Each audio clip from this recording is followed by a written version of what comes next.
एका ठिकाणी एका परिसरामध्ये राहणारं एक नवरा बायकोचं जोडपं होतं. यांच्या लग्नाला बरेच वर्ष निघून गेलेले होते आणि या सुखी संसारामध्ये त्यांना काही लेकरं सुद्धा झाले होते.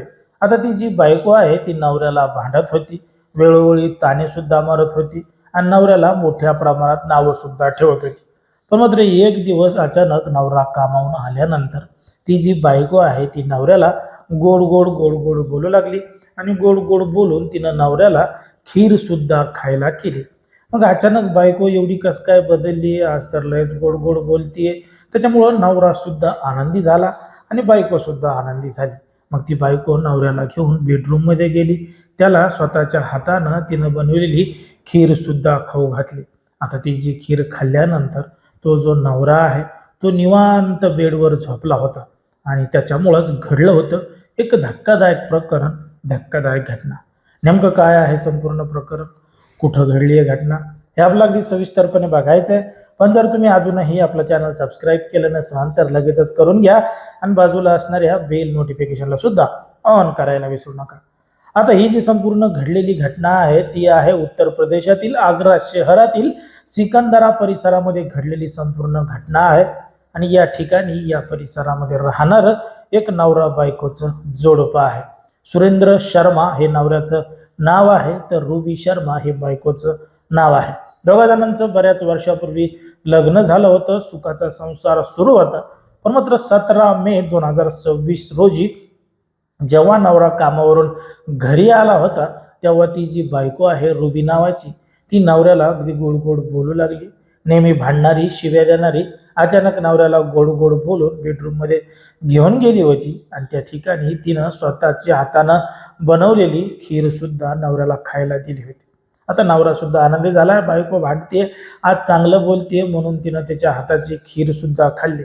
पण मात्र त्या खिरीमध्ये होत्या त्या म्हणजे पावरच्या आणि झोपेच्या गोळ्या.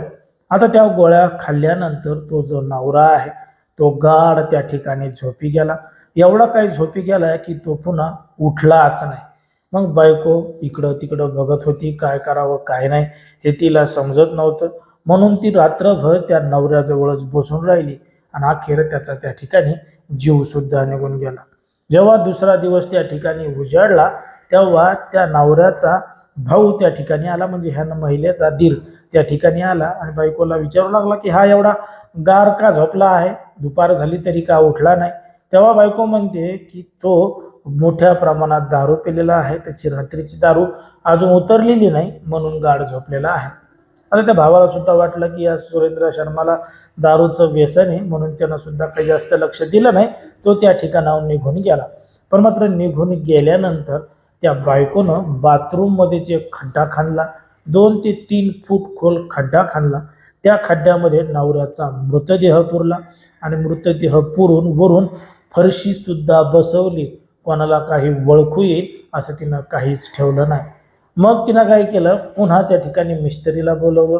त्या ठिकाणी सिमेंट बिमेंट लावून ती फरशी एकदम पॅक करून टाकली आणि नवऱ्याचा मृतदेह त्या बाथरूममध्येच पुरला. आता पुरल्यानंतर जेव्हा त्या महिलेची सासू आणि लेकरं घरी वापस आले, विचारू लागले सुरेंद्र कुठे, सुरेंद्र कुठे. तेव्हा ती म्हणे काही कामानिमित्त बाहेर गेलेले आहेत, अजून वापस आले नाही.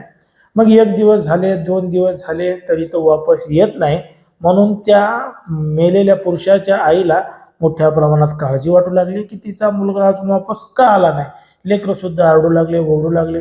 मग ते आरडू ओरडू लागल्यामुळं ही जी रुबी आहे ही सुद्धा त्यांच्या सुरात सूर मिसळू लागली. जोर जोरात आरडू लागली, ओरडू लागली, रडू लागली. नवरा बेपत्ता झाला, त्याचा तपास करा असं सुद्धा म्हणू लागली.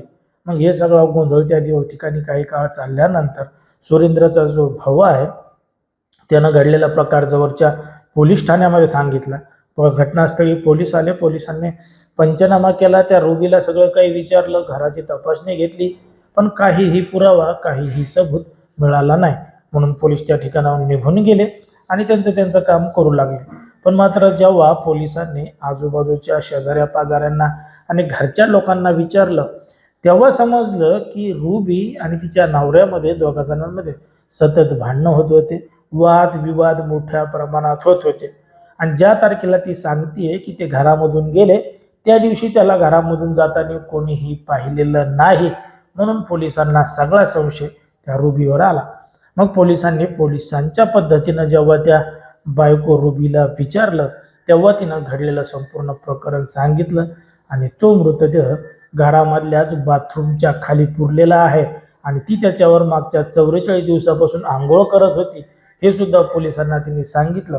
तेव्हा सगळ्यांनाच एक मोठा धक्का बसला आणि त्यांनी जेव्हा ते मृतदेह उकरून काढला तेव्हा मात्र त्या ठिकाणी एक मृतदेहाचा सांगडा सापडला. त्या गळ्यातल्या रुद्राक्षाच्या माळेवरून हातातल्या ब्रेसलेटवरून मृतदेहाची ओळख पटवली आहे आणि ती आता फॉरेन्सिक तपासासाठी पाठवलेली आहे. पण मात्र ज्या पद्धतीनं बायकोनं नवऱ्याला मारलेलं आहे या संपूर्ण प्रकरणाची चर्चा देशभर सुरू झालेली आहे. तिनं नवऱ्याला का मारलं, कशामुळं मारलं हे तिनं सांगितलेलं आहे की फक्त दारू पिऊन त्रास देत होता, हाणमार शिवीगाळ करत होता असं त्या बायकोनं सांगितलेलं आहे. पण पोलिसांना तिचं म्हणणं पटत नाहीये, कारण की तिनं एकटीनंच मृतदेह पुरला कसा, आणखी कोणाची मदत घेतली का, तिचं काही विवाहबाह्य संबंधाचं प्रकरण आहे का, या सगळ्या गोष्टींचा तपास पोलीस करत आहेत आणि तिच्यावर कायदेशीर कारवाई सुद्धा करत आहेत.